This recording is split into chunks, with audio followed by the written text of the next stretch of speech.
Hi hello ನಮಸ್ತೆ. General knowledge Kannada ಯಶಸ್ವಿ ಭವ ವಾಹಿನಿಯ ಸ್ಪರ್ಧಾ ಸಂಚಿಕೆ 4ಕ್ಕೆ ನಿಮ್ಮೆಲ್ಲರಿಗೂ ಸ್ವಾಗತ ಸುಸ್ವಾಗತ. ಇವತ್ತು ಸಿಂಧೂ ನಾಗರಿಕತೆ ಇದರ ಸಮಗ್ರ ಚಿತ್ರಣವನ್ನು ನೋಡೋಣ. ಹಲವಾರು ಪ್ರಶ್ನೆಗಳು ಸಿಂಧೂ ನಾಗರಿಕತೆಯಲ್ಲಿ ಬಂದೇ ಬರುತ್ತೆ. ಕಂಚಿನ ನರ್ತಕಿ, ಗಡ್ಡಧಾರಿ ಪುರುಷ, ಭತ್ತದ ಹೊಟ್ಟು, ಹಡಗು ಕೊಟ್ಟೆ, ಈಜುಕೊಳ ಇವೆಲ್ಲ ಎಲ್ಲಿವೆ? ನಿಮ್ಮೆಲ್ಲ ಪ್ರಶ್ನೆಗಳಿಗೆ ಉತ್ತರ ಈ ವಿಡಿಯೋದಲ್ಲಿ ಸಿಗಲಿದೆ. ಕೊನೆಯವರೆಗೂ ನೋಡಿ. ಸಿಂಧೂ ನಾಗರಿಕತೆಗೆ ಸಂಬಂಧಪಟ್ಟ ಯಾವುದೇ ಪ್ರಶ್ನೆಗಳನ್ನು ಉತ್ತರಿಸುವುದಕ್ಕೆ ಸಮರ್ಥರಾಗಿ ಅಂತ ಆಶಿಸ್ತಾ ನಾವು ಮುಂದುವರಿಯೋಣ. ಸಿಂಧೂ ನಾಗರಿಕತೆಯ ಪ್ರಮುಖ ನಿವೇಶನಗಳು ಮತ್ತು ಶೋಧಕರ ಬಗ್ಗೆ ಆರಂಭದಲ್ಲಿ ತಿಳ್ಕೊಳ್ಳೋಣ. ಮೊದಲು ನಾವು ಹರಪ್ಪದ ಬಗ್ಗೆ ತಿಳ್ಕೊಳ್ಳೋಣ. ಸಿಂಧೂ ನಾಗರಿಕತೆಯಲ್ಲಿ ಮೊದಲು ಪತ್ತೆಯಾದಂತಹ ನಿವೇಶನವೇ ಹರಪ್ಪ. ಹಾಗಾಗಿ ಸಿಂಧೂ ನಾಗರಿಕತೆಯನ್ನು ಹರಪ್ಪ ನಾಗರಿಕತೆ ಅಂತಲೂ ಕರೀತಾರೆ. ನಾವಿಲ್ಲಿ ನಕ್ಷೆಯಲ್ಲಿ ಗಮನಿಸ್ತಾ ಇದ್ದೀವಿ ಹರಪ್ಪವನ್ನು. ಸ್ವಾತಂತ್ರ್ಯ ನಂತರ ಇವತ್ತು ಪಾಕಿಸ್ತಾನ ದೇಶದಲ್ಲಿ ಹರಪ್ಪ ಇದೆ. ಹಾಗೂ ಇಲ್ಲಿ ನಾವು ಗಮನಿಸ್ತಾ ಇದ್ದೀವಿ ನದಿಯನ್ನು. ಇದು ಸಿಂಧೂ ನದಿ. ಸಿಂಧೂ ನದಿಯ ಪ್ರಮುಖ ಉಪನದಿಗಳಾದಂತಹ ಝೀಲಂ ನದಿಯನ್ನು ಗಮನಿಸ್ತಾ ಇದ್ದೀವಿ, ಚಿನಾಬ್ ನದಿಯನ್ನು ಗಮನಿಸ್ತಾ ಇದ್ದೀವಿ, ರಾವಿ ನದಿಯನ್ನು ಗಮನಿಸ್ತಾ ಇದ್ದೀವಿ. ಈ ರಾವಿ ನದಿಯ ದಂಡೆಯ ಮೇಲೆ ಇರುವಂತಹ ನಿವೇಶನವೇ ಹರಪ್ಪ. ಸಿಂಧೂ ನಾಗರಿಕತೆಯಲ್ಲಿ ಪತ್ತೆಯಾದ ಮೊಟ್ಟ ಮೊದಲ ನಿವೇಶನ ಹರಪ್ಪದ ಬಗ್ಗೆ ಏನೆಲ್ಲ ವಿಶೇಷತೆ ಇದೆ? ಡಾಕ್ಟರ್ ದಯಾರಾಮ್ ಸಹಾನಿ ಹರಪ್ಪವನ್ನು ಶೋಧ ಮಾಡ್ತಾರೆ. 1921ರಲ್ಲಿ ಶೋಧ ಮಾಡ್ತಾರೆ. ಹಾಗೂ ಸಿಂಧೂ ನಾಗರಿಕತೆ ಪತ್ತೆಯಾಗತ್ತೆ 1921ರಲ್ಲಿ. ಪ್ರಸ್ತುತ ಪಾಕಿಸ್ತಾನ ದೇಶದ ಮೊಂಟೆಗೋಮರಿ ಜಿಲ್ಲೆಯಲ್ಲಿ ಇದೆ. ರಾವಿ ನದಿಯ ದಂಡೆಯ ಮೇಲೆ ಹರಪ್ಪ ಇದೆ ಅಂತ ನೋಡ್ತೀವಿ. ಹಿಂದೆ ವೇದಗಳ ಕಾಲದಲ್ಲಿ ಪುರುಷ್ಣಿ ಅಂತ ಕರೀತಾ ಇದ್ರು ರಾವಿ ನದಿಯನ್ನು. ಮುಂದುವರೆದು ಋಗ್ವೇದದಲ್ಲಿ ಹರಪ್ಪದ ಉಲ್ಲೇಖ ಇದೆ. ಹರೂಪಿಯ ಅನ್ನೋದಾಗಿ ಹರಪ್ಪವನ್ನು ಋಗ್ವೇದ ಕರೆದಿದೆ. ಮೊದಲು ಶೋಧಗೊಂಡ ನಗರ ಸಿಂಧೂ ನಾಗರಿಕತೆಯಲ್ಲಿ ಏನೆಲ್ಲ ವಿಶೇಷತೆ ಇದೆ? ಉಗ್ರಾಣ ಇದೆ, ಕಾರ್ಮಿಕರ ವಸತಿ ಗೃಹಗಳು ಶೋಧ ಆಗಿದೆ ಹರಪ್ಪದಲ್ಲಿ, ಅಗ್ನಿಕುಂಡಗಳು ಪತ್ತೆಯಾಗಿದೆ, ಕಂಚಿನ ತಕ್ಕಡಿ, ವಯ್ಯಾರದ ಚೀಲ ವ್ಯಾನಿಟಿ ಬ್ಯಾಗ್, ಇಟ್ಟಿಗೆಗಳ ಕಾರ್ಖಾನೆ ಪತ್ತೆಯಾಗಿದೆ, ನಟರಾಜನ ವಿಗ್ರಹ ಪತ್ತೆಯಾಗಿದೆ, ಕಟ್ಟಿಗೆಯ ಶವಪೆಟ್ಟಿಗೆ ಪತ್ತೆಯಾಗಿದೆ, ವಿಶಾಲವಾದ ಸ್ಮಶಾನ ಪತ್ತೆಯಾಗಿದೆ, ಎತ್ತಿನ ಗಾಡಿ ಪತ್ತೆಯಾಗಿದೆ, ನಾಯಿ ಜಿಂಕೆಯನ್ನು ಬೇಟೆಯಾಡುತ್ತಿರುವಂತಹ ಮುದ್ರೆ ಪತ್ತೆಯಾಗಿದೆ. ಸುಮಾರು 891 ಮುದ್ರೆಗಳು ಪತ್ತೆಯಾಗಿದೆ ಹರಪ್ಪದಲ್ಲಿ. ಹೀಗೆ ಹರಪ್ಪದ ಹಲವಾರು ವಿಶೇಷಗಳು, ಅದರಲ್ಲೂ ವಿಶೇಷವಾಗಿ ಅಗ್ನಿಕುಂಡ, ವಯ್ಯಾರದ ಚೀಲ, ನಟರಾಜನ ವಿಗ್ರಹ, ಕಟ್ಟಿಗೆಯ ಶವಪೆಟ್ಟಿಗೆ, ಕಂಚಿನ ತಕ್ಕಡಿ ಇವೆಲ್ಲ ಪತ್ತೆಯಾಗಿರೋದು ಹರಪ್ಪದಲ್ಲಿ.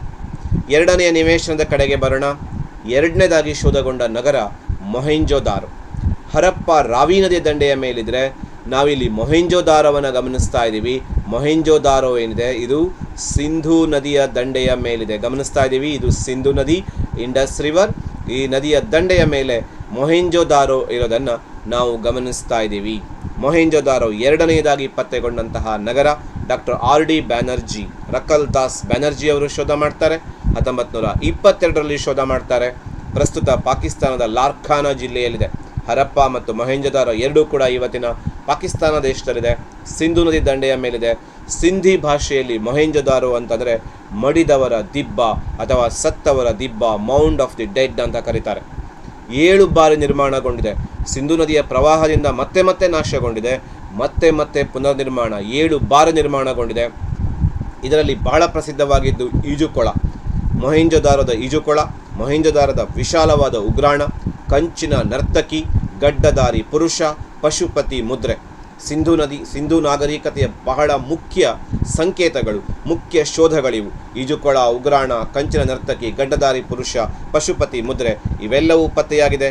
ಕಂಚಿನ ಎಮ್ಮೆ, ಟಗರು, ಕಪ್ಪೆ ಚಿಪ್ಪಿನ ತಕ್ಕಡಿ ಇಲ್ಲಿನ ವಿಶೇಷ ಅನ್ನೋದನ್ನು ನಾವು ಗಮನಿಸಬೇಕು. ಸುಮಾರು 35,000ದಿಂದ 41,000 ಜನ ಇದ್ದರು ಮೊಹೆಂಜೋದಾರೋದಲ್ಲಿ ಅನ್ನುವಂತಹ ಒಂದು ವಿಚಾರ ಕೂಡ ಪತ್ತೆಯಾಗಿದೆ. ಅತ್ಯುತ್ತಮ ಒಳಚರಂಡಿ ವ್ಯವಸ್ಥೆ. ಸಿಂಧೂ ನಾಗರಿಕತೆ ಅಂದ ಕೂಡಲೇ ಒಳಚರಂಡಿ ವ್ಯವಸ್ಥೆ ಭಾಳ ವಿಶೇಷ. ಅದರಲ್ಲೂ ಸಿಂಧೂ ನಾಗರಿಕತೆಯ ಅತ್ಯುತ್ತಮ ಒಳಚರಂಡಿ ಎಲ್ಲಿದೆ ಅಂತ ಕೇಳಿದರೆ ಅದು ಮೊಹೆಂಜೋದಾರೋದಲ್ಲಿ ಇದೆ. ರಕಲ್ ದಾಸ್ ಬ್ಯಾನರ್ಜಿ ಅವರನ್ನು ನಾವು ನೋಡ್ತಾ ಇದ್ದೀವಿ. ಇವರು ಈ ಸಿಂಧೂ ನಾಗರಿಕತೆಯ ಮೊಹೆಂಜೋದಾರೋ ನಗರವನ್ನು 1922ರಲ್ಲಿ ಶೋಧ ಮಾಡ್ತಾರೆ. ಗಡ್ಡಧಾರಿ ಪುರುಷ, ಕಂಚಿನ ನರ್ತಕಿಯ ವಿಗ್ರಹ, ಪಶುಪತಿಯ ವಿಗ್ರಹವನ್ನು ಗಮನಿಸ್ತಾ ಇದ್ದೀವಿ. ಮುಂದಿನ ನಿವೇಶನಕ್ಕೆ ಬರ್ತಿದ್ದೀವಿ, ಚಾನ್ಹು ದಾರೋ. ಚಾನ್ಹು ದಾರೋವನ್ನು ನಾವಿಲ್ಲಿ ಗಮನಿಸ್ತಾ ಇರ್ಬೋದು. ಚಾನ್ಹು ದಾರೋ ಸಿಂಧೂ ನಾಗರಿಕತೆಯಲ್ಲಿ ಪತ್ತೆಗೊಂಡಂತಹ ಮತ್ತೊಂದು ಪ್ರಮುಖ ನಿವೇಶನ ಸಿಂಧೂ ನದಿಯ ದಂಡೆಯ ಮೇಲಿದೆ ಚಾನ್ಹು ದಾರೋ. NG ಮುಜುಮ್ದಾರ್ ಇವರು ಚಾನ್ಹು ದಾರೋವನ್ನು ಶೋಧ ಮಾಡ್ತಾರೆ. ಯಾರು ಶೋಧ ಮಾಡೋದು ನೆನಪಲ್ಲಿ ಇಟ್ಕೊಂಡಿರಿ, ಹರಪ್ಪವನ್ನು ಶೋಧ ಮಾಡಿದವರು ದಯಾರಾಮ್ ಸಹಾನಿ, ಮೊಹೆಂಜೊದಾರೋವನ್ನು ಶೋಧ ಮಾಡಿದವರು ಡಾಕ್ಟರ್ RD ಬ್ಯಾನರ್ಜಿ, ಚಾನ್ಹು ದಾರೋವನ್ನು ಶೋಧ ಮಾಡಿದವರು NG ಮುಜುಮ್ದಾರ್ 1931ರಲ್ಲಿ. ಪ್ರಸ್ತುತ ಪಾಕಿಸ್ತಾನದ ಸಿಂಧ್ ಪ್ರದೇಶದಲ್ಲಿದೆ. ಸಿಂಧೂ ನದಿಯ ಎಡದಂಡೆಯ ಮೇಲಿರುವುದನ್ನು ನಾವು ಗಮನಿಸ್ತಾ ಇದ್ದೀವಿ. ಚಾನ್ಹು ದಾರೋ, ಮೊಹೆಂಜೊದಾರೋ ಬಲದಂಡೆಯ ಮೇಲಿದೆ, ಚಾನ್ಹು ದಾರೋ ಎಡದಂಡೆಯ ಮೇಲಿದೆ. ಮಣಿ ತಯಾರಿಕೆ ಚಾನ್ಹು ದಾರೋ ಅಂದ್ಕೂಡಲೇ ನಮಗೆ ಬಹಳ ಫೇಮಸ್ ಅಂದರೆ ಮಣಿ ತಯಾರಿಕೆಯ ಕೇಂದ್ರ ಚಾನ್ಹು ದಾರೋ. ಬೊಂಬೆಗಳ ತಯಾರಿಕೆಗೆ, ಆಟಿಕೆಗಳ ತಯಾರಿಕೆಗೆ ಸುಪ್ರಸಿದ್ಧವಾದ ಸ್ಥಳ ಚಾನ್ಹು ದಾರೋ. ಕಿವಿಯುಂಗುರ, ಮಾತೃದೇವತೆ ಮತ್ತು ಮೂಳೆಗಳು ದೊರಕಿವೆ ಈ ಚಾನ್ಹು ದಾರೋದಲ್ಲಿ. ಹೀಗೆ ಚಾನ್ಹು ದಾರೋದ ಬಗ್ಗೆ ನಾವು ಅನೇಕ ಮಾಹಿತಿ ನೋಡಿದ್ದೀವಿ. ಕಂಚು ಮತ್ತು ತಾಮ್ರದ ಸಲಕರಣೆಗಳು ಲಭ್ಯವಾಗಿದೆ ಚಾನ್ಹು ದಾರೋದಲ್ಲಿ. ಮುಂದಿನ ನಿವೇಶನದ ಕಡೆಗೆ ಬರ್ತಾ ಇದ್ದೀವಿ, ರಂಗಪುರ. ರಂಗಪುರವನ್ನು ನಾವಿಲ್ಲಿ ಗಮನಿಸ್ತಾ ಇದ್ದೀವಿ. ರಂಗಪುರ ಎಲ್ಲಿದೆ, ಅದರ ವಿಶೇಷತೆಗಳೇನು, ಇವೆಲ್ಲವನ್ನು ನಾವು ತಿಳ್ಕೊತಾ ಬರೋಣ. ರಂಗಪುರ MN ವತ್ಸ ಮತ್ತು SR ರಾವ್ ಇವರಿಬ್ಬರು ಸೇರಿ ಶೋಧ ಮಾಡಿದಂತಹ ಸ್ಥಳವೇ ರಂಗಪುರದ ಮತ್ತೊಂದಿಷ್ಟು ವಿಶೇಷತೆಗಳನ್ನು ನೋಡ್ತಾ ಬಂದರೆ 1931ರಲ್ಲಿ ರಂಗಪುರ ಶೋಧ ಆಗಿದೆ ಅನ್ನೋದನ್ನು ನಾವು ನೆನಪಲ್ಲಿಟ್ಕೊಂಡಿರಬೇಕು. ಗುಜರಾತಿನ ಖಾತೆವಾಡದಲ್ಲಿ ರಂಗಪುರ ಇರೋದನ್ನು ನಾವು ಗಮನಿಸ್ತಾ ಇದ್ದೀವಿ. ಗುಜರಾತಿನ ಖಾತೆವಾಡ ಪ್ರದೇಶ, ಈ ಪ್ರದೇಶದಲ್ಲಿ ರಂಗಪುರ ಇದೆ. ರಂಗಪುರದ ವಿಶೇಷತೆ ಏನು ಅಂತ ಕೇಳಿದರೆ ಗುಜರಾತ್ನ ಖಾತೆವಾಡದಲ್ಲಿದೆ. ಭತ್ತದ ಹೊಟ್ಟು ಮತ್ತು ಟೆರ್ರಕೋಟಾ ಕುದುರೆ ಇದು ಭಾಳ ವಿಶೇಷವಾಗಿದ್ದು ರಂಗಪುರದಲ್ಲಿ ಭತ್ತದ ಹೊಟ್ಟು ಎಲ್ಲಿ ಶೋಧ ಆಗಿದೆ ಇದನ್ನು ಪದೇ ಪದೇ ಕೇಳಿದರೆ ಗುಜರಾತದ ಖಾತೆವಾಡದಲ್ಲಿದೆ. ಹಾಗೂ ಖಾತೆವಾಡದಲ್ಲಿರುವಂತಹ ಈ ರಂಗಪುರದಲ್ಲಿ ಭತ್ತದ ಹೊಟ್ಟು ಮತ್ತು ಟೆರ್ರಕೋಟಾ ಕುದುರೆ ಗೊತ್ತಿಲ್ಲದೆ ಇರೋ ಪ್ರಾಣಿ ಅಂತಾರೆ, ಆದರೆ ಕುದುರೆಯ ಒಂದು ಅವಶೇಷಗಳು ಇಲ್ಲಿ ಸಿಕ್ಕಿವೆ. ಟೆರ್ರಕೋಟಾ ಕುದುರೆ ಮಾದರಿ ಸಿಕ್ಕಿದೆ. ಇದೊಂದು ಪೂರ್ವ ಹರಪ್ಪ ನಿವೇಶನ ಆಗಿದೆ ಅನ್ನೋದನ್ನು ನೆನಪಲ್ಲಿಟ್ಕೊಂಡಿರಬೇಕು. ಪೂರ್ವ ಹರಪ್ಪ, ಉತ್ತರ ಹರಪ್ಪ ಈ ಎರಡೂ ಅಂಶಗಳನ್ನು ಒಳಗೊಂಡಿರುವಂತಹ ಸ್ಥಳ ರಂಗಪುರ ಅಂತ ನಾವು ನೋಡ್ತೀವಿ. ಅಲ್ಲಿಗೆ ರಂಗಪುರವನ್ನು ಗಮನಿಸ್ತೀವಿ. ನಾವು ರೂಪಾರ್ ಕಡೆಗೆ ಬರೋಣ. ರೂಪಾರ್ YD ಶರ್ಮಾ ಅವರು ರೂಪಾರನ್ನು ನಾವಿಲ್ಲಿ ಗಮನಿಸ್ತಾ ಇದ್ದೀವಿ. YD ಶರ್ಮಾ ರೂಪಾರನ್ನು ಶೋಧಿಸ್ತಾರೆ. 1953ರಲ್ಲಿ ಶೋಧ ಆಗುತ್ತೆ. ಪಂಜಾಬಿನಲ್ಲಿದೆ ರೂಪಾರ್. ಪಂಜಾಬಿನ ಅಂಬಾಲಾ ಎಂಬ ಪ್ರದೇಶದಲ್ಲಿ ಮೆರಗುಳ್ಳ ಮಡಿಕೆ, ಇಲ್ಲಿ ಭಾಳ ಪ್ರಸಿದ್ಧವಾಗಿ ಶೋಧಗೊಂಡಿರುವಂತಹ ಮೆರಗುಳ್ಳಂತಹ ಮಡಿಕೆ ಶೋಧ ಆಗಿದೆ ರೂಪಾರ್ನಲ್ಲಿ. ತಾಮ್ರದ ಕೊಡಲಿ ಶೋಧ ಆಗಿದೆ. ಉಂಗುರಗಳು ಪತ್ತೆಯಾಗಿದೆ ರೂಪಾರನ್ನು YD ಶರ್ಮಾ. ರಂಗಪುರ ವತ್ಸ, ಆಮೇಲೆ ಹರಪ್ಪ ದಯಾರಾಮ್ ಸಹಾನಿ, ಮೊಹೆಂಜೊದಾರೋ ಶೋಧ ಮಾಡಿದವರು RD ಬ್ಯಾನರ್ಜಿ, ಚಾನ್ಹು ದಾರೋವನ್ನು ಶೋಧ ಮಾಡಿದವರು ಮುಜುಮ್ದಾರ್. ಈ ಥರ ನಾವು ಯಾರು ಶೋಧ ಮಾಡಿದ್ರು ಅಂದರೆ ನೆನಪಲ್ಲಿಟ್ಕೊಂಡಿರಬೇಕು. ಕೋಟ್ ಡಿಜಿಗೆ ಬರ್ತಿದ್ದೀವಿ. ಮೊಹೆಂಜೊದಾರದ ಸಮೀಪದಲ್ಲಿರುವಂತಹ ಮತ್ತೊಂದು ನಿವೇಶನ ಸಿಂಧೂ ನಾಗರಿಕತೆಯ ಸಿಂಧೂ ನದಿ ದಂಡೆಯ ಮೇಲಿರುವಂತಹ ನಿವೇಶನ FA ಖಾನ್ ಶೋಧಿಸ್ತಾರೆ. 1954ರಲ್ಲಿ ಶೋಧಿಸ್ತಾರೆ. ಪಾಕಿಸ್ತಾನದ ಮೊಹೆಂಜೊದಾರದ ದಕ್ಷಿಣ ಭಾಗದಲ್ಲಿದೆ ಕೋಟ್ ಡಿಜಿ. ಸಿಂಧೂ ನದಿಯ ಎಡದಂಡೆಯ ಮೇಲಿದೆ ಅನ್ನೋದನ್ನು ನಾವು ಗಮನಿಸ್ತಿದ್ದೀವಿ. ಪೂರ್ವ ಹರಪ್ಪ ಸಂಸ್ಕೃತಿ ಇಲ್ಲಿ ಕಾಣ್ತೀವಿ. ವೃಷಭ, ತಾಮ್ರದ ಬಳೆ, ಮಾತೃದೇವತೆಯ ವಿಗ್ರಹಗಳು ದೊರಕಿದಾವೆ ಕೋಟ್ ಡಿಜಿಯಲ್ಲಿ. ತಾಮ್ರದ ಬಳೆ ಹಾಗೂ ಮಾತೃದೇವತೆ, ಸಿಂಧೂ ನಾಗರಿಕತೆಯ ಪ್ರಧಾನ ದೇವತೆ, ಅದು ಸಿಕ್ಕಿರೋದು ಕೋಟ್ ಡಿಜಿಯಲ್ಲಿ. ಮುಂದಿನ ಒಂದು ನಿವೇಶನದ ಕಡೆಗೆ ಬರ್ತಿದ್ದೀವಿ. ಅಲಂಗೀರ್ಪುರವನ್ನು ನಾವಿಲ್ಲಿ ಗಮನಿಸ್ತಾ ಇದ್ದೀವಿ. ಇದು ಸಿಂಧೂ ನಾಗರಿಕತೆಯ ಅತ್ಯಂತ ಪ್ರಮುಖವಾದಂತಹ ಒಂದು ಗಡಿ ನಿವೇಶನ ಅಂತಲೇ ಗುರುತಿಸಲ್ಪಟ್ಟಿದೆ.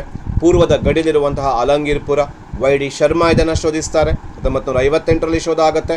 ಉತ್ತರ ಪ್ರದೇಶದ ಮೀರತ್ನಲ್ಲಿ ಅಲಂಗೀರ್ಪುರ ಇದೆ. ಹಿಂಡನ್ ಎಂಬ ನದಿಯ ದಂಡೆಯ ಮೇಲಿದೆ ಅನ್ನೋದನ್ನು ನಾವು ಗಮನಿಸ್ತಿದ್ದೀವಿ. ಪೂರ್ವದ ಗಡಿ ಇದು. ಸಿಂಧೂ ನಾಗರಿಕತೆಯ ಉತ್ತರ ದಕ್ಷಿಣ ಪೂರ್ವ ಪಶ್ಚಿಮವಾಗಿ ಗಡಿಯನ್ನು ಗುರುತಿಸ್ತಾ ಬಂದರೆ ಅಲಂಗೀರ್ಪುರ್ ಇದು ಪೂರ್ವದ ಗಡಿಯಾಗಿದೆ ಅಂತ ನೋಡಬೇಕು. ಮುದ್ರೆಗಳು ಸಿಕ್ಕಿದ್ದಾವೆ, ಮಡಿಕೆಗಳು ಸಿಕ್ಕಿದ್ದಾವೆ, ಮಾತೃದೇವತೆಯ ವಿಗ್ರಹ ಕೋಟಿಜಿಯಲ್ಲಿ ಕೂಡ ಸಿಕ್ಕಿತ್ತು ಹಾಗೂ ಅಲಂಗೀರ್ಪುರದಲ್ಲಿ ಕೂಡ ಸಿಕ್ಕಿದೆ. ಮುಂದಿನ ಒಂದು ನಿವೇಶನದ ಕಡೆಗೆ ನಾವು ಬರ್ತಾ ಇದ್ದೀವಿ. ಅದು ಯಾವುದು ಅಂತ ಕೇಳಿದರೆ ಸೂಕ್ತ ಜೆಂಡರನ್ನು ನಾವು ಗಮನಿಸ್ತಾ ಬರೋಣ. ಸೂಕ್ತ ಜೆಂಡರ್ ಇಲ್ಲಿದೆ, ಗಮನಿಸ್ತಾ ಇದ್ದೀವಿ. ಸೂಕ್ತ ಜೆಂಡರನ್ನು RL ಸ್ಟೀನ್ ಮತ್ತು ಡೇಲ್ಸ್ ಅವರು ಸೇರಿ ಶೋಧಿಸ್ತಾರೆ. ಸೂಕ್ತ ಜೆಂಡರ್ 1931ರಿಂದ 62ರವರೆಗೆ ಇಲ್ಲಿ ಅನೇಕ ಸಲ ಉತ್ಖನನಗಳು ನಡೆದಿದ್ದಾವೆ.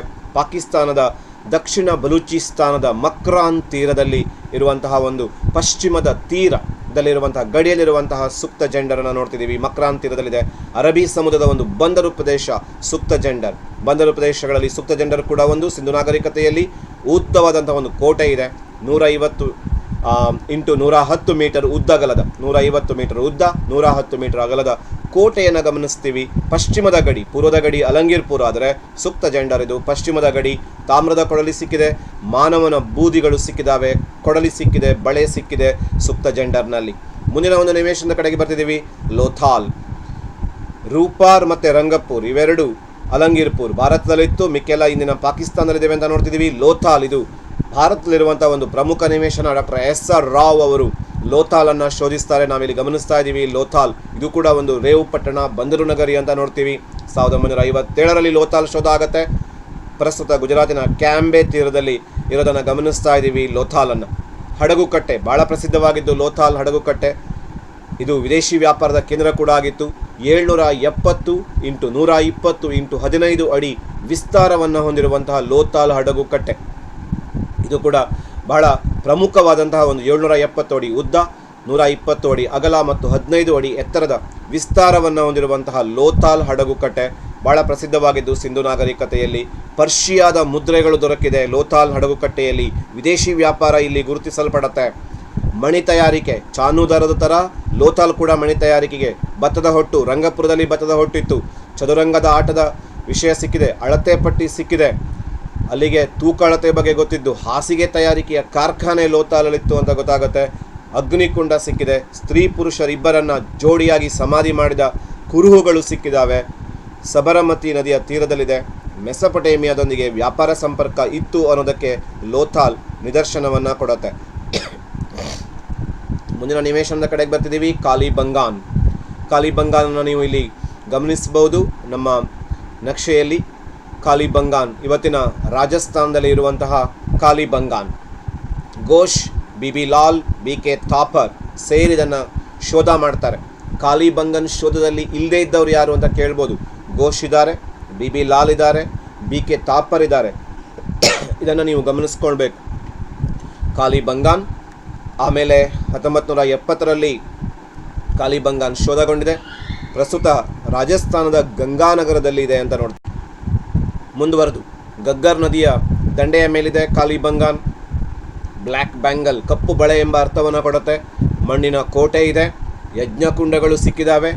ಜಿಂಕೆ, ಒಂಟೆ, ದನದ ಮೂಳೆಗಳು ದೊರಕಿದ್ದಾವೆ ಕಾಲಿಬಂಗಾನ್ದಲ್ಲಿ. ಕಪ್ಪು ಬಳೆ ಅಂತ ಇದರ ಅರ್ಥ. ಹೇಗೆ ಮೊಹೆಂಜೊದಾರೋ ಅಂದರೆ ಮಡಿದವರ ದಿಬ್ಬ, ಅದೇ ಅರ್ಥವನ್ನು ಕಾಲಿಬಂಗಾನ್ ಕೂಡ ಸೂಚಿಸುತ್ತೆ. ಅವೆರಡರ ನಡುವೆ ಒಂದು ಹೋಲಿಕೆಯನ್ನು ಗಮನಿಸ್ತೀವಿ. ಪೂರ್ವಯೋಜಿತವಲ್ಲ. ಹರಪ್ಪದ ಎಲ್ಲ ನಿವೇಶನಗಳನ್ನು ನೋಡಿದ್ರೆ ಅದು ಪೂರ್ವ ನಿಯೋಜಿತವಾಗಿರುವಂತಹ ನಗರ ಯೋಜನೆಯನ್ನು ಹೊಂದಿತ್ತು. ಆದರೆ ಒಂದು ಹೊರತಾಗಿದೆ, ಕಾಲಿಬಂಗಾನ್ ಪೂರ್ವ ನಿಯೋಜಿತ ಅಲ್ಲ. ಹಾಗೆ ಇದನ್ನು ಭಾಳ ಮುಖ್ಯವಾಗಿ ಪ್ರಶ್ನೆಯಲ್ಲಿ ಕೇಳ್ಬೋದು. ಹಾಗೂ ಒಳಚರಂಡಿ ವ್ಯವಸ್ಥೆ ಕೂಡ ಕಾಲಿಬಂಗನ್ನಲ್ಲಿ ಅಷ್ಟೊಂದು ಸಮರ್ಪಕವಾಗಿಲ್ಲ. ಪೂರ್ವಯೋಜಿತ ನಗರ ಅಲ್ಲ ಹಾಗೂ ಒಳಚರಂಡಿ ವ್ಯವಸ್ಥೆ ಸಮರ್ಪಕವಾಗಿಲ್ಲ. ಕಾಲಿಬಂಗಾನ್ ರಾಜಸ್ಥಾನದಲ್ಲಿರುವಂತಹ ಕಾಲಿಬಂಗಾನ್ ಗಂಗಾನಗರದಲ್ಲಿದೆ. ಬನಮಾಲಿಗೆ ಬರ್ತಿದ್ದೀವಿ. ಮುಂದುವರೆದು ಇಲ್ಲಿ ಗಮನಿಸ್ತಾ ಇದ್ದೀವಿ ಬನಮಾಲಿಯನ್ನು RN ಬಿಸ್ತ್ ಅವರು ಶೋಧ ಮಾಡ್ತಾರೆ. 1974ರಲ್ಲಿ ಶೋಧ ಮಾಡ್ತಾರೆ. ಪ್ರಸ್ತುತ ಹರಿಯಾಣದ ಹಿಸ್ಸಾರ್ನಲ್ಲಿ ಬನಮಾಲಿ ಇದೆ. ಅದರ ಸಮೀಪದಲ್ಲೇ ನಾವು ಹಿಂದೆ ನೋಡಿದ್ವಿ ಕಾಲಿಬಂಗಾನ್ ರಾಜಸ್ಥಾನದಲ್ಲಿದೆ ಅಂತ, ರೂಪಾರ್ ಪಂಜಾಬ್ನಲ್ಲಿದೆ ಅಂತ. ಬನಮಾಲಿ ಇರೋದು ಹರಿಯಾಣದ ಹಿಸ್ಸಾರ್ನಲ್ಲಿ. ಸರಸ್ವತಿ ನದಿ ದಂಡೆಯ ಮೇಲಿದೆ. ಬಾರ್ಲಿ ಧಾನ್ಯ ಪತ್ತೆಯಾಗಿದೆ. ಭಾಳ ವಿಶೇಷ. ಬಾರ್ಲಿ ಧಾನ್ಯ ಪತ್ತೆಯಾಗಿದ್ದು ಎಲ್ಲಿ ಅಂತ ಕೇಳಿದ್ರೆ ಬನಮಾಲಿ. ಬನಮಾಲಿ, ಬಾರ್ಲಿ, ಬಾಬ ನಡುವೆ ಇದೆ. ಕಿವಿಯುಂಗರ ಸಿಕ್ಕಿದೆ. ಮಾತೃದೇವತೆ ಸಿಕ್ಕಿದೆ. ಇದು ಪೂರ್ವ ಹರಪ್ಪ ಮತ್ತು ಹರಪ್ಪ ಹಂತಗಳನ್ನು ಒಳಗೊಂಡಿದೆ ಬನಮಾಲಿ.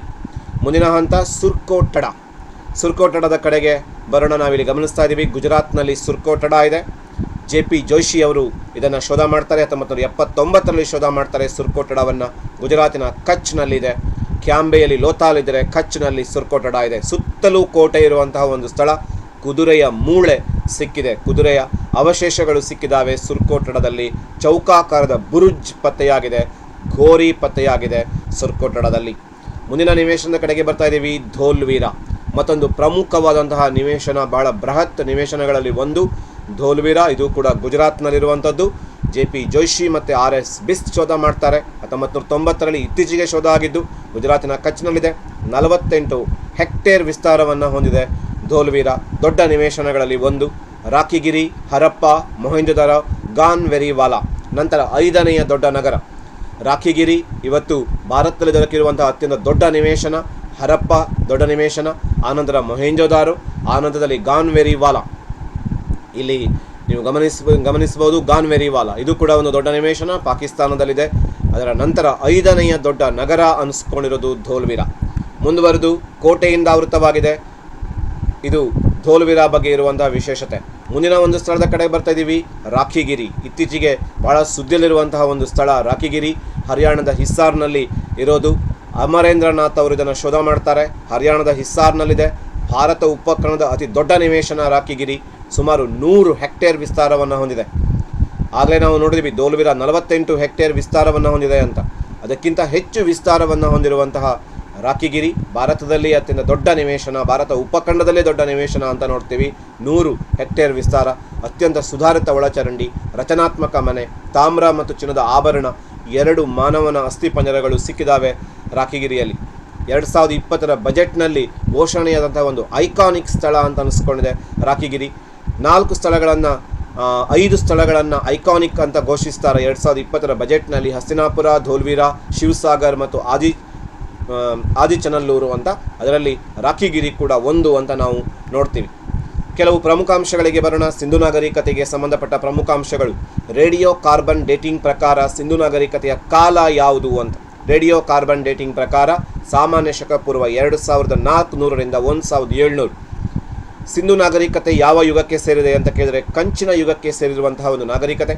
ಸಿಂಧು ನಾಗರಿಕತೆಗೆ ಯಾವ ಧಾನ್ಯ ಗೊತ್ತಿರಲಿಲ್ಲ ಅಂತ ಕೇಳಿದರೆ ರಾಗಿ ಗೊತ್ತಿರಲಿಲ್ಲ. ಸಿಂಧು ಜನರ ಲಿಪಿ ಈ ಲಿಪಿಗೆ ಹತ್ತಿರವಾಗಿದೆ, ದ್ರಾವಿಡ ಲಿಪಿಗೆ ಹತ್ತಿರವಾಗಿರುವಂತಹ ಲಿಪಿ. ಸಿಂಧು ನಾಗರಿಕತೆ ಜನರಿಗೆ ಯಾವ ಲೋಹ ಗೊತ್ತಿರಲಿಲ್ಲ ಅಂತಂದರೆ ಕಬ್ಬಿಣ ಮತ್ತು ಸತು ಗೊತ್ತಿರಲಿಲ್ಲ. ಮುಂದಿನ ಪ್ರಮುಖ ಅಂಶ, ಸಿಂಧು ಜನರು ಚಿನ್ನವನ್ನು ಇಲ್ಲಿಂದ ಪಡಿತಾ ಇದ್ರು. ಕರ್ನಾಟಕದ ಚಿನ್ನ ಬರ್ತಿತ್ತು. ಸಿಂಧು ನಾಗರಿಕತೆ ಈಜುಗೊಳ ಮೊಹೆಂಜೊದಾರದಲ್ಲಿ ಇದೆ. ಸಿಂಧು ನಾಗರಿಕತೆ ಹಡಗುಕಟ್ಟೆ ಲೋಥಾಲಲ್ಲಿ ಪತ್ತೆಯಾಗಿದೆ. ಸಿಂಧೂನ್ ಎಂದರೆ ಹತ್ತಿ ಅಂತ ಅರ್ಥ. ಸಿಂಧು ನಾಗರಿಕತೆಯನ್ನು ಮೆಸೊಪೊಟಮಿಯನ್ನರು ಏನಂತ ಕರೀತಾ ಇದ್ರು? ಮೆಲುಹಾ ಅನ್ನೋದಾಗಿ ಕರೀತಾ ಇದ್ರು ಸಿಂಧು ನಾಗರಿಕತೆಯನ್ನು ಮೆಸೊಪೊಟೇಮಿಯನ್ನರು. ಸಿಂಧು ಜನರು ತಾಮ್ರವನ್ನು ಎಲ್ಲಿಂದ ಪಡೆದಿದ್ದರು? ರಾಜಸ್ಥಾನದ ಖೇತ್ರಿ ಮತ್ತು ಅಫ್ಘಾನಿಸ್ತಾನದಿಂದ ತಾಮ್ರವನ್ನು ಪಡ್ಕೋತಾ ಇದ್ರು. ಕುದುರೆಯ ಅವಶೇಷಗಳು ಎಲ್ಲಿ ದೊರಕಿದಾವೆ? ಸುರ್ಕೋಟದಲ್ಲಿ ಕುದುರೆಯ ಮೂಳೆ ಸಿಕ್ಕಿದೆ ಅಂತ ಈಗ ತಾನೇ ನೋಡಿದ್ದೀವಿ. ಮುದ್ರೆಗಳನ್ನು ಯಾವ ಕಾರಣಕ್ಕಾಗಿ ಬಳಸ್ತಾ ಇದ್ರು? ಧಾರ್ಮಿಕ ಮತ್ತು ಸಾಂಕೇತಿಕ ಉದ್ದೇಶಕ್ಕಾಗಿ ಮುದ್ರೆಗಳನ್ನು ಬಳಸ್ತಾ ಇದ್ರು. ಅತಿ ಮುಖ್ಯ ಆಮದುಗಳು ಯಾವ್ಯಾವುದು? ಲೋಹಗಳು ಅತಿ ಮುಖ್ಯ ಆಮದು. ಸಿಂಧು ಮುದ್ರೆಗಳ ಮೇಲೆ ಅತಿ ಮುಖ್ಯ ಪ್ರಾಣಿ ಯಾವುದು ಅಂತ ಕೇಳಿದರೆ ಡುಬ್ಬದ ಗೂಳಿ. ಇದು ಸಿಂಧು ನಾಗರಿಕತೆಯ ಮುದ್ರೆಗಳ ಮೇಲಿನ ಅತಿ ಮುಖ್ಯವಾದಂತಹ ಪ್ರಾಣಿ ಅಂತ ನೋಡ್ತೀವಿ. ಮೊಹೆಂಜೊದಾರೋ ನಗರದ ವಿಸ್ತೀರ್ಣ ಎಷ್ಟು ಅಂತಂದರೆ ಸುಮಾರು 5 ಚದರ ಕಿಲೋಮೀಟರ್ ವಿಸ್ತಾರವನ್ನು ಹೊಂದಿತ್ತು ಮೊಹೆಂಜೊದಾರೋ. ಹಾಸಿಗೆ ನಿರ್ಮಾಣ ಕೈಗಾರಿಕೆ ಎಲ್ಲಿ ಕಂಡು ಬಂದಿದೆ ಅಂತ ಕೇಳಿದರೆ ಲೋಥಾಲ್ ಮತ್ತು ಚಾನ್ಹುದಾರೋದಲ್ಲಿ ಹಾಸಿಗೆ ನಿರ್ಮಾಣ ಕೈಗಾರಿಕೆ ಕಂಡುಬಂದಿದೆ. ಸಿಂಧು ಮುದ್ರೆಗಳು ದೊರೆತ ಪರ್ಷಿಯನ್ ಕೊಲ್ಲಿಯ ಸ್ಥಳ ಅಕ್ಕಡ್ ಮತ್ತು ಬಹ್ರೈನ್ನಲ್ಲಿ. ಪರ್ಷಿಯನ್ ಕೊಲ್ಲಿಯ ಅಕ್ಕಡ್ ಮತ್ತು ಬಹ್ರೈನ್ನಲ್ಲಿ ಸಿಂಧು ಮುದ್ರೆಗಳು ದೊರಕಿದ್ದಾವೆ. ನಗರೀಕರಣ ಹಂತದ ಅವನತಿಯ ಪುರಾವೆಗಳು ಹರಪ್ಪ ಮುದ್ರೆಗಳ ಮತ್ತು ಕಂಚು ಸಲಕರಣೆಗಳ ಕಪ್ಪು ಮತ್ತು ಕೆಂಪು ಮಡಿಕೆಗಳ ಕಣ್ಮರೆ. ಇದು ನಗರೀಕರಣ ಹಂತದ ಅವನತಿಯ ಪುರಾವೆಗಳು. ಹರಪ್ಪ ಮುದ್ರೆಗಳು ಕಣ್ಮರೆಯಾಗ್ತಾ ಹೋಗುತ್ತೆ, ಕಂಚಿನ ಸಲಕರಣೆಗಳು ಕಣ್ಮರೆಯಾಗ್ತಾ ಹೋಗುತ್ತೆ, ಕಪ್ಪು ಮತ್ತು ಕೆಂಪು ಮಡಿಕೆಗಳ ಕಣ್ಮರೆ. ಇದು ನಗರೀಕರಣದ ಅವನತಿಯ ಹಂತಗಳು. ಈ 4 ಅಂಶಗಳು ಕೂಡ. ಜಲವೈಜ್ಞಾನಿಕ ಬದಲಾವಣೆಯಿಂದ ಸಿಂಧು ನಾಗರಿಕತೆ ಅಂತ್ಯ ಆಯಿತು. ಯಾರು ಈ ಮಾತನ್ನು ಹೇಳಿರೋದು ಅಂತ ಕೇಳಿದರೆ ಅಮಲಾನಂದ ಘೋಷ್ ಅವರು ಈ ಮಾತನ್ನು ಹೇಳ್ತಾರೆ. ಜಲವೈಜ್ಞಾನಿಕ ಬದಲಾವಣೆಯಿಂದ ಸಿಂಧು ನಾಗರಿಕತೆ ಅಂತ್ಯ ಆಯಿತು ಅಂತ. ಮೊಹೆಂಜೊದಾರೋದ ಈಜುಕೊಳ ಎಷ್ಟು ವಿಸ್ತಾರವಾಗಿದೆ? 8 ಅಡಿ ಆಳ, 23 ಅಡಿ ಅಗಲ, 39 ಅಡಿ ಉದ್ದ. ಇದು ಸಿಂಧು ನಾಗರಿಕತೆ ಈಜುಗೊಳದ ವಿಸ್ತಾರ. 8 ಅಡಿ ಆಳ, 23 ಅಡಿ ಅಗಲ, 39 ಅಡಿ ಉದ್ದ ಇದೆ. ಸಿಂಧು ನಾಗರಿಕತೆ ಇಟ್ಟಿಗೆ ಅಳತೆಯ ಅನುಪಾತ ಏನು? 1:2:4. ಇದು ಅನುಪಾತ ಸಿಂಧು ನಾಗರಿಕತೆ ಇಟ್ಟಿಗೆ ಅಳತೆ. ಹಡಗಿನ ಮಾದರಿ ಎಲ್ಲಿ ಸಿಕ್ಕಿದೆ? ಲೋಥಾಲ್. ಶವವನ್ನು ಯಾವ ದಿಕ್ಕಿಗೆ ಹೂಳ್ತಾ ಇದ್ರು? ಉತ್ತರ ದಕ್ಷಿಣವಾಗಿ ಹೂಳ್ತಾ ಇದ್ರು ಸಿಂಧು ನಾಗರಿಕತೆಯಲ್ಲಿ. ಅಗ್ನಿಕುಂಡಗಳ ಅವಶೇಷ ಎಲ್ಲಿ ಸಿಕ್ಕಿದೆ? ಕಾಲಿಬಂಗಾನಲ್ಲಿ ಸಿಕ್ಕಿದೆ, ಲೋಥಾಲಲ್ಲಿ ಸಿಕ್ಕಿದೆ, ಬನವಾಲಿಯಲ್ಲಿ ಸಿಕ್ಕಿದೆ ಅಗ್ನಿಕುಂಡಗಳ ಅವಶೇಷಗಳು. ಪಶುಪತಿಯ ಸುತ್ತ ಯಾವೆಲ್ಲ ಪ್ರಾಣಿಗಳಿದ್ದಾವೆ? ಹುಲಿ ಇದೆ, ಆನೆ ಇದೆ, ಗೆಂಡಾಮೃಗ ಇದೆ, ಗೂಳಿ ಇದೆ. ಹುಲಿ, ಆನೆ, ಗೆಂಡಾಮೃಗ, ಗೂಳಿ ಪಶುಪತಿಯ ಸುತ್ತ ಇರುವಂಥ ಪ್ರಾಣಿಗಳು. ಹಲವಾರು ಶವಗಳನ್ನು ಒಟ್ಟಿಗೆ ಹೂತು ಹಾಕಿದ ಅವಶೇಷ ಎಲ್ಲಿ ಸಿಕ್ಕಿದೆ? ಲೋಥಾಲಲ್ಲಿ ಸಿಕ್ಕಿದೆ. ಸರ್ ಜಾನ್ ಮಾರ್ಷಲ್ ಪ್ರಕಾರ ಶವ ಸಂಸ್ಕಾರದ 3 ವಿಧಗಳು: ಸುಡುವುದು, ಪೂರ್ಣವಾಗಿ ಹೂತಿಡುವುದು, ಆಂಶಿಕ ಶವ ಸಂಸ್ಕಾರ. ಬಹಳ ಮುಖ್ಯವಾದಂಥ ಒಂದು ವಿಚಾರವನ್ನು ಮಾರ್ಷಲ್ ಅವರು ಹೇಳ್ತಾರೆ. ಸುಡುವುದು, ಪೂರ್ಣವಾಗಿ ಹೂತಿಡುವುದು, ಆಂಶಿಕ ಶವ ಸಂಸ್ಕಾರ ಪದ್ಧತಿ ಇತ್ತು ಸಿಂಧು ನಾಗರಿಕತೆಯಲ್ಲಿ ಅಂತ. ಅಕ್ಕಿ ಪುರಾವೆ ಎಲ್ಲಿ ಸಿಕ್ಕಿದೆ? ಲೋಥಾಲಲ್ಲಿ ಸಿಕ್ಕಿದೆ. ಧೂಳುವಿರದ ವಿಸ್ತೀರ್ಣ 48 ಹೆಕ್ಟೇರ್. ಮುಂದಿನ ಒಂದು ಪ್ರಮುಖ ಅಂಶ, ನರಬಲಿಯ ಉದಾಹರಣೆ ಎಲ್ಲಿ ಸಿಕ್ಕಿದೆ? ಚಾನ್ಹುದಾರದಲ್ಲಿ ದೊರಕಿದೆ. ಭೂಮಿಯನ್ನು ಉಳುಮೆ ಮಾಡಿದ ಪುರಾವೆ ರಂಗಪುರದಲ್ಲಿ ಸಿಕ್ಕಿದೆ. ಎಣಿಕೆ ಪದ್ಧತಿ, ಜೋಡಿಯುಳ್ಳ ಎಣಿಕೆ ಪದ್ಧತಿ ಮತ್ತು ದಶಮಾನ ಪದ್ಧತಿ ಎರಡೂ ಕೂಡ ಇತ್ತು ಸಿಂಧು ನಾಗರಿಕತೆಯಲ್ಲಿ. ಸಿಂಧು ಜನರು ಕಲಾತ್ಮಕರಲ್ಲ ಅಂದವರು ಡಾಕ್ಟರ್ A.L. ಭಾಷ್ಯಂ ಅವರು ಹೇಳ್ತಾರೆ, ಸಿಂಧು ಜನರು ಕಲಾತ್ಮಕರಲ್ಲ ಅಂತ. ಸಿಂಧು ನಾಗರಿಕತೆಯ ಅವನತಿಯ ಮುಖ್ಯ ಕಾರಣ ವಿದೇಶಿ ದಾಳಿಗಳು. ಸಿಂಧು ನಾಗರಿಕತೆಯನ್ನು ಮೊದಲು ಗಮನಿಸಿದವರು ಚಾರ್ಲ್ಸ್ ಮೇಸನ್. ಬಹಳ ಮುಖ್ಯವಾದಂಥ ಒಂದು ವಿಚಾರ ಇದು. ಫಸ್ಟ್ ಟೈಮ್ ಅದನ್ನು ನೋಟಿಸ್ ಮಾಡಿದವರು ಚಾರ್ಲ್ಸ್ ಮೇಸನ್. ಸಿಂಧು ನಾಗರಿಕತೆಯ ಇಟ್ಟಿಗೆಗಳನ್ನು, ಮುದ್ರೆಗಳನ್ನು ಮೊದಲು ಪತ್ತೆ ಹಚ್ಚಿದವರು ಡಾಕ್ಟರ್ ಕನ್ನಿಂಗ್ ಹ್ಯಾಮ್ ಅವರು. ಸಿಂಧು ನಾಗರಿಕತೆಯನ್ನು ಮೊದಲು ಇಲ್ಸ್ಟ್ರೇಟೆಡ್ ಲಂಡನ್ ನ್ಯೂಸ್ನಲ್ಲಿ ಪತ್ರಿಕೆಯಲ್ಲಿ ಪ್ರಕಟಿಸಿ ಅದನ್ನು ಪರಿಚಯಿಸಿದವರು ಯಾರು ಅಂತ ಕೇಳಿದರೆ ಸರ್ ಜಾನ್ ಮಾರ್ಷಲ್ ಅವರು. ಸಿಂಧು ನಾಗರಿಕತೆ ಈಜಿಪ್ಟ್ ನಾಗರಿಕತೆಗಿಂತಲೂ ಮೊದಲು ಅಂತ ಹೇಳಿದವರು ಯಾರು ಅಂತ ಕೇಳಿದರೆ ವಿಲ್ ಡ್ಯುರಾಂಟ್ ಅವರು ಹೇಳ್ತಾರೆ, ಈಜಿಪ್ಟ್ ನಾಗರಿಕತೆಗಿಂತಲೂ ಮೊದಲು ಸಿಂಧು ನಾಗರಿಕತೆ ಅಂತ. ಸಿಂಧು ನಾಗರಿಕತೆಯ ಪೂಜನೀಯ ಮರ ಅರಳಿ ಮರ. ಕಾರ್ಮಿಕರ ಮನೆ ಎಲ್ಲಿ ದೊರಕಿದೆ? ಹರಪ್ಪದಲ್ಲಿ ದೊರಕಿದೆ. ಸಿಂಧು ನಾಗರಿಕತೆಯಲ್ಲಿ ಮಾನವ ಮತ್ತು ನಾಯಿಯನ್ನು ಒಟ್ಟಿಗೆ ಹೂತಿರುವ ಕುರುಹು ಎಲ್ಲಿ ಸಿಕ್ಕಿದೆ? ರೂಪಾರಲ್ಲಿ ಸಿಕ್ಕಿದೆ. ನಾಯಿ ಮತ್ತು ಮಾನವನನ್ನು ಒಟ್ಟಿಗೆ ಹೂತಿರುವ ಕುರುಹು. ಸಿಂಧು ನಾಗರಿಕತೆಯ ಲಿಪಿ ಬಲದಿಂದ ಎಡಕ್ಕೆ ಮೊದಲನೇ ಸಾಲು, ನಂತರ ಎಡದಿಂದ ಬಲಕ್ಕೆ ಮುಂದುವರಿತಾ ಹೋಗುತ್ತೆ. ದ್ರಾವಿಡ ಲಿಪಿಗೆ ಹೋಲುತ್ತೆ ಸಿಂಧು ನಾಗರಿಕತೆಯ ಲಿಪಿ. ಸಿಂಧು ನಾಗರಿಕತೆಯ ಗುಲಾಮಗಿರಿಯ ಸಂಕೇತಗಳನ್ನು ಯಾವ ಮುದ್ರೆಗಳು ಅಥವಾ ಗೊಂಬೆ ಸೂಚಿಸುತ್ತೆ ಅಂದರೆ ಜೇಡಿಮಣ್ಣಿನ ಗೊಂಬೆ ಸಿಂಧು ನಾಗರಿಕತೆಯ ಗುಲಾಮಗಿರಿಯನ್ನು ಸೂಚಿಸುತ್ತೆ. ಅದರಲ್ಲಿರುವಂಥ ಚಿತ್ರಗಳು. ಬೆಂಕಿಯಿಂದ ನಾಶಗೊಂಡ ಸ್ಥಳ ಯಾವ್ಯಾವುದು? ಕಾಲಿಬಂಗಾನ್ ಮತ್ತು ಕೋಟ್ ಡಿಜಿ ಬೆಂಕಿಯಿಂದ ನಾಶಗೊಂಡಂಥ ಸ್ಥಳಗಳು. ಹರಪ್ಪನರಲ್ಲಿ ಯಾವ ರೀತಿ ಆಡಳಿತ ಇತ್ತು ಅಂದರೆ ಪುರೋಹಿತಶಾಹಿ ಆಡಳಿತ ಪದ್ಧತಿ ಇತ್ತು ಹರಪ್ಪನರಲ್ಲಿ. ನಟರಾಜನ ಪ್ರತಿಮೆ ಎಲ್ಲಿ ಸಿಕ್ಕಿದೆ? ಹರಪ್ಪದಲ್ಲಿ ಸಿಕ್ಕಿದೆ. ಕಾವಲುಗಾರರ ಮನೆ ಎಲ್ಲಿ ಸಿಕ್ಕಿದೆ ಅಂತ ಕೇಳಿದರೆ ಮೊಹೆಂಜೊದಾರೊದಲ್ಲಿ ಸಿಕ್ಕಿದೆ. ಶಿಲಾಯುಗದಿಂದ ಹರಪ್ಪ ಸಂಸ್ಕೃತಿಯವರೆಗೆ ನಿರಂತರ ಜನವಸತಿಯಲ್ಲಿತ್ತು ಅಂತ ಕೇಳಿದರೆ ಮೆಹರ್ಗರ್ನಲ್ಲಿ ಇತ್ತು. ಭಾಳ ಇಂಪಾರ್ಟೆಂಟ್ ಆದ ಪ್ರಶ್ನೆ ಅಂತ ನೋಡ್ತೀವಿ. ಅಸ್ತವ್ಯಸ್ತವಾಗಿ ಬಿದ್ದಿರುವ ಅಸ್ಥಿಪಂಜರಗಳು ಏನನ್ನು ಹೇಳುತ್ತೆ? ಸೈನಿಕ ದಾಳಿಗಳನ್ನು ಸೂಚಿಸುತ್ತೆ. ನಾಗರಿಕತೆಯ ಅಂತ್ಯಕ್ಕೆ ಅತಿ ಮುಖ್ಯ ಕಾರಣ ಅಂದರೆ ವಿದೇಶಿ ದಾಳಿಗಳು ಅಂತ ಹೇಳ್ತಾರೆ. ಅಳತೆ ಪಟ್ಟಿಯಂತಿರುವ ಕಂಚಿನ ಸರಳು ಎಲ್ಲಿ ದೊರಕಿದೆ? ಲೋಥಾಲ್ನಲ್ಲಿ ಸಿಕ್ಕಿದೆ. ಆಮ್ರಿ ಸಂಸ್ಕೃತಿ ಎಲ್ಲಿ ರೂಢಿಯಲ್ಲಿತ್ತು? ಸಿಂಧ್ನಲ್ಲಿ ರೂಢಿಯಲ್ಲಿತ್ತು. ಮೊಹೆಂಜೊದಾರದ ಅತಿ ದೊಡ್ಡ ಕಟ್ಟಡ ಯಾವುದು ಅಂದರೆ ಮಹಾ ಉಗ್ರಾಣ. ಮುಖ್ಯ ಬೀದಿಗೆ ಮನೆಗಳ ಪ್ರವೇಶ ದ್ವಾರ ಇರುವ ನಿವೇಶನ. ಸಾಮಾನ್ಯವಾಗಿ ಮುಖ್ಯ ಬೀದಿಗೆ ಅವರು ಮನೆಯ ಪ್ರವೇಶ ದ್ವಾರ ಇಡ್ತಿರ್ಲಿಲ್ಲ. ಆದರೂ ಒಂದು ಕಡೆ ಅದು ಕಾಣುತ್ತೆ. ಅದು ಎಲ್ಲಿ ಅಂತ ಕೇಳಿದರೆ ಲೋಥಾಲ್ನಲ್ಲಿ ಮುಖ್ಯ ಬೀದಿಗೆ ಮನೆಗಳ ಪ್ರವೇಶ ದ್ವಾರ ಇತ್ತು. ಸಾಗುವಳಿ ಭೂಮಿ ಎಲ್ಲಿ ಪತ್ತೆಯಾಗಿದೆ? ಉಳುಮೆ ಮಾಡ್ತಾ ಇದ್ದಂತಹ ಭೂಮಿ ಕಾಲಿಬಂಗಾನ್ನಲ್ಲಿ. ಕಟ್ಟಿಗೆಯ ಶವಪೆಟ್ಟಿಗೆ ಹರಪ್ಪದಲ್ಲಿ ಪತ್ತೆಯಾಗಿದೆ. ಕೋಟೆಯ ಒಳಗಡೆ ದೊಡ್ಡ ಉಗ್ರಾಣವಿರುವ ಸ್ಥಳ ಯಾವುದು ಅಂದರೆ ಮೊಹೆಂಜೊದಾರೋ. ಅದು ದೊಡ್ಡ ಉಗ್ರಾಣ ಮೊಹೆಂಜೊದಾರದಲ್ಲಿ ಪತ್ತೆಯಾಗಿದೆ ಅಂತ ನೋಡ್ತೀವಿ. ಒಂಟೆಯ ಅಸ್ಥಿಪಂಜರ ಎಲ್ಲಿ ಸಿಕ್ಕಿದೆ? ಕಾಲಿಬಂಗಾನ್ನಲ್ಲಿ ಸಿಕ್ಕಿದೆ. ಮಾತೃದೇವತೆ ಮುದ್ರೆ ಕಂಡು ಬರದ ಸ್ಥಳ ಕಾಲಿಬಂಗಾನ್ನಲ್ಲಿ ಅದು ಕಂಡು ಬರಲ್ಲ. ಬೆಂಕಿಯಿಂದ ನಾಶಗೊಂಡ ಹರಪ್ಪ ನೆಲೆ ಕಾಲಿಬಂಗಾನ್ ಮತ್ತು ಕೋಟ್ ಡಿಜಿ. ಹರಪ್ಪನರ ಆಡಳಿತ ಪುರೋಹಿತಶಾಹಿ ಆಡಳಿತ. ಕಾವಲುಗಾರರ ಮನೆ ಮೊಹೆಂಜೊದಾರೊದಲ್ಲಿ ದೊರಕಿದೆ. ಶಿಲಾಯುಗದಿಂದ ಹರಪ್ಪ ಸಂಸ್ಕೃತಿಯವರೆಗೆ ನಿರಂತರ ಜನವಸತಿಯಲ್ಲಿತ್ತು. ಮೆಹರ್ಗರ್ನಲ್ಲಿ ಇತ್ತು. ಭಾರತದಲ್ಲಿ ಮಾನವನ ಅತಿ ಪ್ರಾಚೀನ ಅವಶೇಷ ಎಲ್ಲಿ ದೊರಕಿದೆ ಅಂದರೆ ಸಿವಾಲಿಕ್ ಬೆಟ್ಟಗಳಲ್ಲಿ ದೊರಕಿದೆ. ಹೀಗೆ ಸಿಂಧು ನಾಗರಿಕತೆಯ ಬಗ್ಗೆ ಒಂದು ಸಮಗ್ರ ಚಿತ್ರಣವನ್ನು ನಾವು ಈ ಭಾಗದಲ್ಲಿ ಅಧ್ಯಯನ ಮಾಡಿದ್ದೀವಿ. ಸಿಂಧು ನಾಗರಿಕತೆಯ ಬಗ್ಗೆ ಕೇಳಬಹುದಾದ ಅನೇಕ ಪ್ರಶ್ನೆಗಳನ್ನು ನಾವಿಲ್ಲಿ ಕವರ್ ಮಾಡಿದ್ದೀವಿ.